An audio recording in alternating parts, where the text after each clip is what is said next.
esa historia es enviada al National Geographic. Y aquí se produce otro pequeño milagro. Campbell, el fotógrafo, había advertido a Dian Fossey que esas manos, esos pies, esas cabezas que aparecían en los despachos de los médicos, de los abogados, de los ingenieros, era imposible evitar que fueran allí, pero sí era muy posible llevar el National Geographic a las consultas, que la revista apareciera en las consultas de los médicos, de esos mismos médicos que presumían de tener una mano de gorila. Y es lo que ocurre. Ya sabéis que la revista tiene una difusión multitudinaria. Bueno, pues los reportajes de Dian Fossey denunciando la situación del furtivismo en Virunga comienza a tener unos resultados impensables. Miles de personas quieren saber algo más acerca de los gorilas de montaña. Se crea una fundación, y os podéis figurar cómo se llama, Fundación Digit. Gracias a esas aportaciones económicas, gracias a la concienciación de millones de personas, hoy en día podemos disfrutar todavía en vida de muchos centenares de gorilas de montaña. La gran artífice fue la incansable Dian Fossey. En 1974, Dian Fossey obtiene el doctorado en zoología en la Universidad de Cambridge. Y la verdad es que no fue nada difícil obtener ese doctorado. Llevaba ya unos cuantos años trabajando en el estudio, en la investigación de los gorilas de montaña. Ella decía su montaña, sus gorilas. Y decía bien, porque en el fondo se sentía una más de la manada.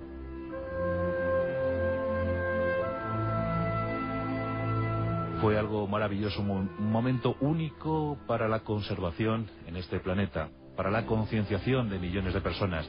En esos tiempos, a principios de los 70, surgía con fuerza el movimiento ecologista.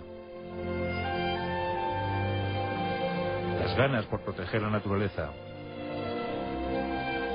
Comentábamos que en los años 60 había 2 millones de chimpancés en África.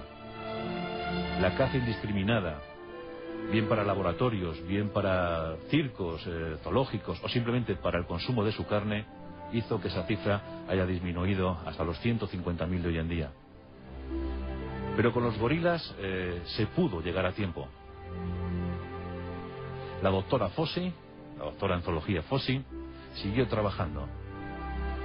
Pero su obsesión por atajar el furtivismo, por acabar con el furtivismo, fue a la postre su perdición, su terrible perdición.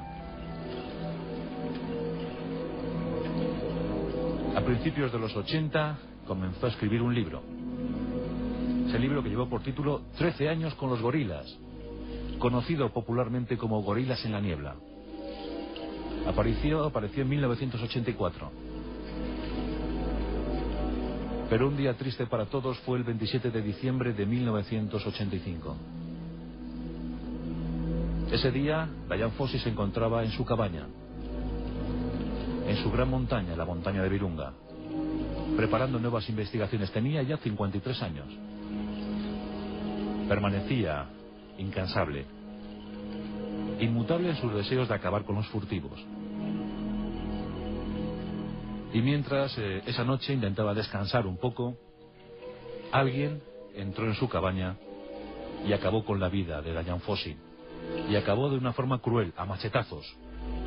La mataron a machetazos.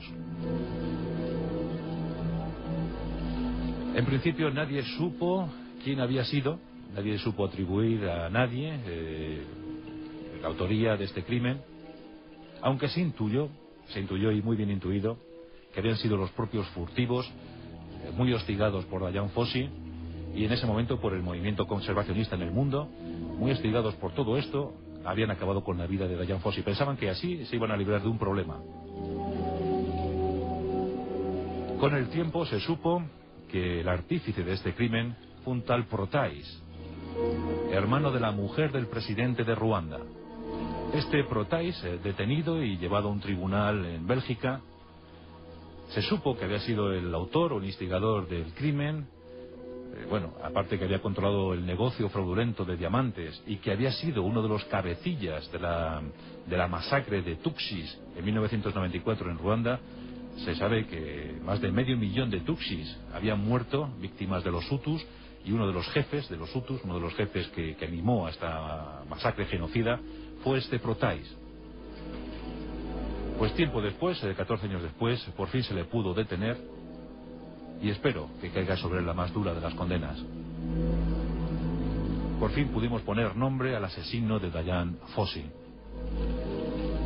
Pero no consiguió su perversa intención. La muerte de Dian Fossey lo que hizo fue crear una mártir, crear una heroína de la conservación de la naturaleza en este planeta.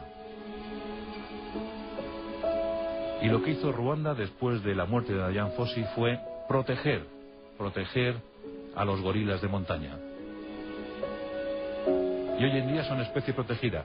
No quita para que los furtivos sigan haciendo de las suyas, para que las guerras sigan haciendo de las suyas y siga siendo una especie en vías de extinción. Pero antes de la llegada de Dian Fossey apenas quedaban 220 ejemplares.